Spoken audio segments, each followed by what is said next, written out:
हर 6 couple में एक couple को इनफर्टिलिटी का सामना करना पड़ता है और उसमें मोस्टली 35% केसेस ये फीमेल रिलेटेड इनफर्टिलिटी के होते हैं। ये एक emotional, mental and social journey भी है। हर महीने प्रेगनेंसी नेगेटिव टेस्ट और हर महीने मेंटल ब्रेकडाउन, वही स्ट्रेस, वही रोना, वही डिसअपॉइंटेड फील और बस एक स्ट्रेस। सो नमस्ते दोस्तों, मैं हूँ डॉक्टर शैलेश संचेती, आपका अपना एडवांस होम्योपैथ, और आज हम बात करेंगे फीमेल इनफर्टिलिटी इस टॉपिक पर, जो कि बहुत खुल के कोई बात नहीं करता और बहुत सारे ऐसे सवाल जो मन के अंदर ही रह जाते हैं और चर्चा होती नहीं है, लेकिन वो सवाल मन आपको पूछता जरूर रहता है। तो अगर आप ऐसे किसी कपल को या कोई दोस्त को या फैमिली मेंबर को या आप खुद इनफर्टिलिटी के दौर से गुजर रहे हैं तो ये वीडियो आपके लिए है। और अगर आपको ये इन्फॉर्मेशन सही लगी हो और आपको हमारा प्रयास अच्छा लगा हो तो वीडियो को लाइक, शेयर, सब्सक्राइब करना बिल्कुल ना भूले। और आइए शुरू करते हैं आज के इस टॉपिक। इनफर्टिलिटी ये एक फिजिकल कंप्लेन नहीं है, ये एक साइंस का ऐसा कंडीशन है जिसमें शरीर और इमोशन दोनों का रोल है और वो सिर्फ कंसिडर होता है होम्योपैथी में। सो आज हम ये भी जानेंगे कि फीमेल इनफर्टिलिटी में होम्योपैथी कैसे एक मैजिकल साइंटिफिक रोल प्ले करती है। फीमेल इनफर्टिलिटी यानी कि कपल अनप्रोटेक्टेड सेक्सुअल रिलेशनशिप 12 महीने तक लगातार रखते हैं, फिर भी उनको कंसीव यानी प्रेगनेंसी पॉजिटिव नहीं आती है। और अगर इस एंगल को फीमेल की तरफ से देखेंगे तो it will be considered as a female infertility. अब इसके अंदर जैसे मैंने आपको क्राइटेरिया बताया 35 के पहले 35 के बाद में, तो ये दोनों क्राइटेरिया अलग अलग हो जाते हैं और इसके कारण है क्योंकि कुछ हार्मोन्स का अप एंड डाउन होना ये एज के ऊपर भी बहुत मायने रखता है। तो अब ये देखते हैं कि फीमेल इनफर्टिलिटी के क्या क्या कॉजेस हो सकते हैं। सबसे पहला इंपॉर्टेंट कॉज है ओव्यूलेशन, यानी कि एग्स यानी अंडा बनना, उसका प्रॉपर बड़ा होना, मैच्योर होना और ब्रेक होने का प्रोसेस, इसमें पूरा प्रोसेस को ओव्यूलेशन बोलते हैं। और वही ओव्यूलेशन ना होना, जिसमें आपको उदाहरण के लिए बताता हूँ कि वही बात कर रहा हूँ जो डॉक्टर आपको 11वें दिन बोलते हैं कि आप जाके सोनोग्राफी करके आओ ताकि एग का साइज कितना बढ़ रहा है, आ रहा है कि नहीं आ रहा है वो पता चले, उसी प्रोसेस को ओव्यूलेशन मॉनिटरिंग बोलते हैं। दूसरी बात होती है पीसीओडी, यानी कि पीरियड्स इरेगुलर रहना या पीरियड्स बिल्कुल नहीं आना या फेशियल हेयर बढ़ना या फेस ऑयली होना या एक्ने आना या फिर शरीर में मोटापा आके इंसुलिन रेजिस्टेंस आना, इसको पीसीओडी बोलते हैं। तीसरी बात प्राइमरी ओवेरियन फेलियर, जिसके अंदर प्री मैच्योर मेनोपॉज यानी कि कम उम्र में पीरियड्स बंद होने की प्रक्रिया स्टार्ट हो जाना, जिसके अंदर आपने देखा होगा डॉक्टर लिखते AMH लो है आपका, मतलब एंटी मिलेरियन हार्मोन, जिसमें आपके ओवेरियन रिजर्व को इंडिकेट करता है, तो वो लो रहना। नेक्स्ट इज हाइपोथैलेमिक डिसफंक्शन, यानी कि ओवर स्ट्रेस की वजह से हाइपोथैलेमस के थ्रू जो पिट्यूटरी से LH और FSH आने चाहिए, जिससे आपका ओवरी में ओव्यूलेशन प्रोसेस हो या फिर बाकी की चीज़ें कंटिन्यू हो, उसमें डिस्टर्बेंस आना।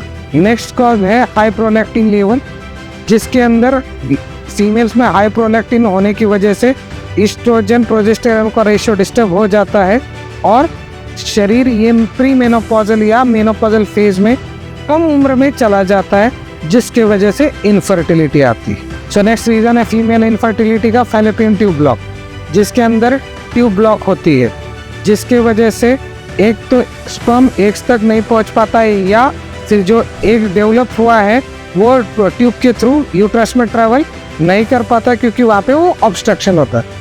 इसके कारण क्या होता है chronic PID pelvic inflammatory infection. दूसरा प्रॉब्लम रहता है कि वहाँ पे क्लैमाइडियल या गोनोरियल यानी कि sexual transmitted diseases. And third reason है एक्टोपिक प्रेगनेंसीज या फिर पहले वाला कोई पेल्विक या रिप्रोडक्टिव सिस्टम से रिलेटेड कोई सर्जरी अगर आपकी हुई हो तो। सो नेक्स्ट कॉज है एंडोमेट्रियोसिस, जिसके अंदर यूट्रस लाइनिंग बाहर की तरफ हो चाहे अंदर की तरफ हो, एक्सेस डेवलप हो जाता है, जिसकी वजह से ऑब्स्ट्रक्शन क्रिएट होता है और जिसी का इफेक्ट ये फर्टिलिटी के ऊपर पड़ के इनफर्टिलिटी कॉज होने के चांसेस होते हैं। अगला पॉजिटिव फैक्टर है सर्वाइकल एंड यूटेराइन इश्यूज, जिसमें cervical stenosis, uterine fibroid, uterine polyps.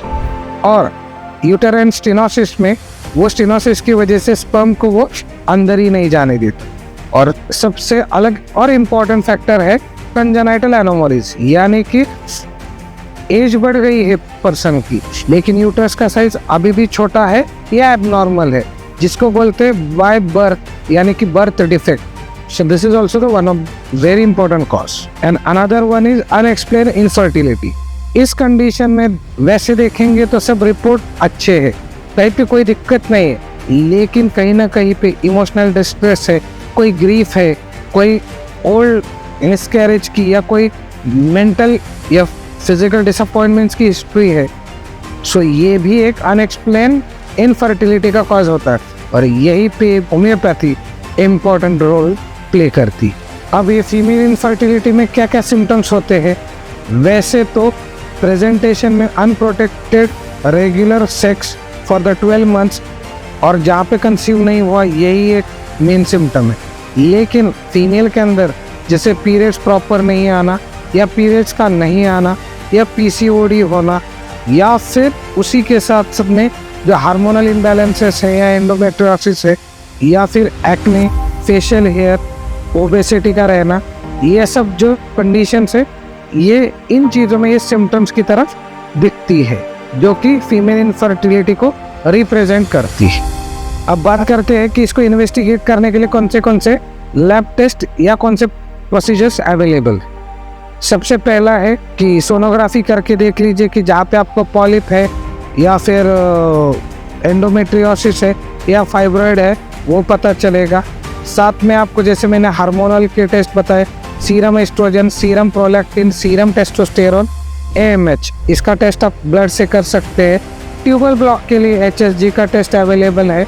और इसके सब के अलावा जो मैंने आपको फिजिकल प्रेजेंटेशन में बातें बताई उसमें सबसे पहला है वजाइना का लूजनेस है, ये आप खुद ऑब्जर्व कर सकते हैं कि अगर सीमेन लीकेज होता है तो। दूसरी बात, अगर सीमेन पानी की तरह है और वो गाढ़ा नहीं है, ये भी खुद आप ऑब्जर्वेशन से बता सकते हो। तीसरी बात, जैसे फीमेल में या मेल में सेक्सुअल डिजायर का लैक होना, ये भी आप एक खुद के इंटेलेक्चुअल लेवल पे ऑब्जर्वेशन से बता सकते हो। वेट या ओबेसिटी या फिर और कोई फिजिकल इलनेस हो जैसे कि PID की तकलीफ हो या एब्डोमिनल पेन हो या फिर प्रीवियस कोई भी पेल्विक सर्जरी या कैंसर का जैसा कोई कंडीशन से आप गुजरे हो तो उससे रिलेटेड बाकी के टेस्ट होते हैं। So this is all about the investigation part. So now let's talk about the female infertility and role of homeopathy into it. Homeopathy का रोल रूट कॉज पे वर्क करना है। जैसे उदाहरण के तौर पे अगर एक पेड़ है और उस पर 4 फल आए हैं और एक फल कच्चा है, एक फल को कुछ खराब हो गया है, एक फल ग्रो नहीं कर रहा है और एक फल का कलर चेंज हो गया, तो अब सीधी सी बात है ये 4 फल और एक पेड़, तो सीधी सी बात आप बोलोगे डॉक्टर साहब 4 फलों को अलग बीमारी से अच्छा एक रूट को यानी कि एक पेड़ को दवाई दे दो, चारों फल में सुधार आएगा, राइट? सेम तरीके से homeopathy work on the root. Like आपको PCOD है, थायराइड है या आपका ओबेसिटी है या फिर आपको कोई और PID जैसी शिकायत है, तो सिम्टम्स को तो कंसिडर करेंगे लेकिन सिस्टम को कंसिडर करने वाला ये एकमात्र साइंस है, that's called as homeopathy. So in homeopathy you have the very huge scope and very greater chances to get conceive and get rid of from that infertility issue. अब इसके अंदर जैसे सबाइना है, पल्सेटिला है, सीपिया है, जो आपके हार्मोन्स के जैसे तकलीफ को भी प्रॉपर कर देते हैं और उससे सबसे बड़ी बात आपको डिपेंडेंसी नहीं होती। नहीं तो लोग बोलते गोली नहीं खाई तो डेट ही नहीं आती, गोली नहीं खाई तो ओवुलेशन ही नहीं होता, गोली नहीं खाई तो एग भी फॉर्मेशन नहीं होता। फिर अब इसके अंदर बाकी के जैसे मेडिसिन से पायरोजेनम है या एंथ्रोसिनम है जो आपके PID जैसे कंडीशंस को ट्रीट करने में हेल्प करते हैं। साथ ही साथ कैलकेरिया काउ ये ऐसा दवाई है जो थायराइड, पिट्यूटरी एंड आपके रिप्रोडक्टिव सिस्टम पे सबसे अहम रोल प्ले करता है। साथ ही साथ ये आपके ओबेसिटी को भी कंट्रोल करके कंसीव करने में हेल्प करता है। नेट्रम न्यूर जैसी दवाई जो कि आपके ग्रीफ को, आपके साइलेंट ग्रीफ को, या फिर आपके स्ट्रेस को, या एक रिजर्व काइंड ऑफ पर्सन जिसका हार्मोनिक सिस्टम भी डिस्टर्ब हो चुका है, उसके लिए भी वो हेल्प करता है। कार्सिनोसिन जैसी दवाई जहाँ पे आपका कैंसर का किसी कारणवश हिस्ट्री रहा हो, या आपके फैमिली में किसी को हो और उसकी वजह से आपको चिंता है कि आपको ना आ जाए, वहाँ पे आपको लिंक ब्रेकर के तौर पे कार्सिनोसिन जैसा मेडिसिन आपका रोल प्ले करता है। सबसे इम्पोर्टेंट बात, ये सब दवाई बताने का क्या पर्पज है? वैसे तो देखिए, दवाई डॉक्टर के सलाह के बगैर बिल्कुल ही ना ले, लेकिन आपको ये पता होना चाहिए कि homeopathy has a solution for each and everything. अगर आप नेट्रम काप जैसा दवाई देखते हो तो उसके अंदर लिखा है कि वजाइना का लूजनेस की वजह से सीमेन इज गोइंग आउट। अब इतनी छोटी छोटी बातें अगर जिस साइंस ने कवर की है, और हम आज भी इस डिजिटल एरा में फिर भी आज हम अनअवेयर हैं, तो हम एक नई और एक अच्छे साइंस और एक अच्छा आपको हेल्प करने वाला साइंस को कहीं हम मिस ना कर दे, इसीलिए हमने ये हमारी कोशिश जारी रखी है आप तक आसान भाषा में और एक साइंटिफिक वे में आपको बता सके कि इनफर्टिलिटी जैसे केस में भी homeopathy plays a very best and effective role ये प्ले करती है।